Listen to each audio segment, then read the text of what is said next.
Iverenantsika vetivety ny zavantranga teny amin'ny lampanatsimba zaza teny tamin'ny andron'ny omaly alina dia nafana ny adevitra satria dia nisy ny latsabato amin'ny fampiatona ny filoham-pirenena amin'ny asany nafana tokoa ny adevitra ary dia naharitra ora maromaro vao nivoaka ny vokatry ny latsabato tao anivon'izay lampanatsimba zaza izay. Arahantsika tao anatin'ity sary ity ny fintana fohifohy tao anatin'ny zavantranga omaly alina. Nafana ny adevitra sy ny mari-pana politika nandritra ny latsabato hitakina ny fampetona ny filohan'ny repoblika amin'ny asany. Omaly ny atrika izany latsabato izany ireo solombavam-bahoaka.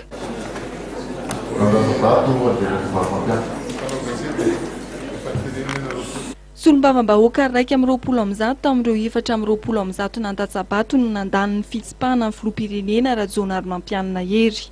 Ny lohan'ny fandatsam-bato nisy ny fandresen-dahatra naharitra ora maro teo amin'ny sany solombavam-bahoaka. Niteraka fifanoherana teo amin'ny solombavam-bahoaka ny hevitra fanoganana ny filoham-pirenena. Andaniny ny solombavam-bahoaka manohana ny fanoganana ny filoham-pirenena.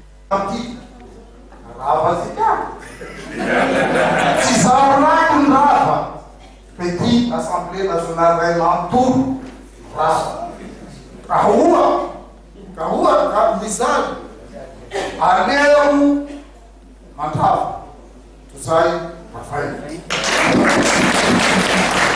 Vous avez l'infantilisation de l'Assemblée nationale, monsieur le président. Ainsi que continuer Aranisa voter ma tête, fait ce que l'Assemblée nationale a gagné, mais la dit on peut sa expression magique, faire un drame. L'Assemblée nationale, c'est comme ça, ainsi que ça, 6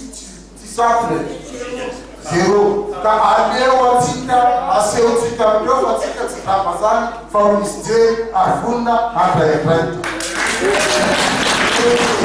Ankilany nitakiny amoana ny votoatin'ny fitakina sy ny antony ary ny ampahafantarana ny lisitra ireo mpanao sonia. Izany kosa ny député izay tsy mankasitraka ny latsabato fitsipahana amin'ny filoham-pirenena.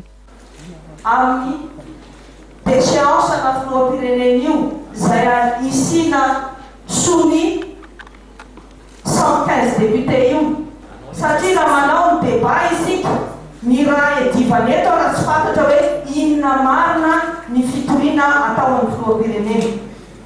Eto dia mampisokatra amin'izay député amin'ny article 4 ny loi organique dia mazava tsara fa na mipetraka any amin'ny na déposentsika any amin'ny ACC ny fitoriana io tsy midika akory zahay, tsy midika akory izany fa tsy manana plein pouvoir ny filoham-pirenena anao ny asany. Ka sao tsika député ho voafitaka mifanitaka fotsiny eto. Fa manaraka an'izany ihany koa milaza isika député fa ny requête ataontsika ho ana déchéance ana filoham-pirenena dia miteny hoe nisy fandikan-dalàna amin'ny article 131 nisy fandikan-dalàna misy ihany koa haute trahison.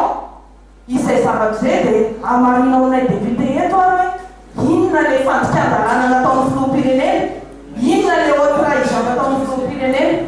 Ary farany aza tapahinareo samy manana zotsika miteny isika hoe haute cour de justice mbola tsy tafatsangana.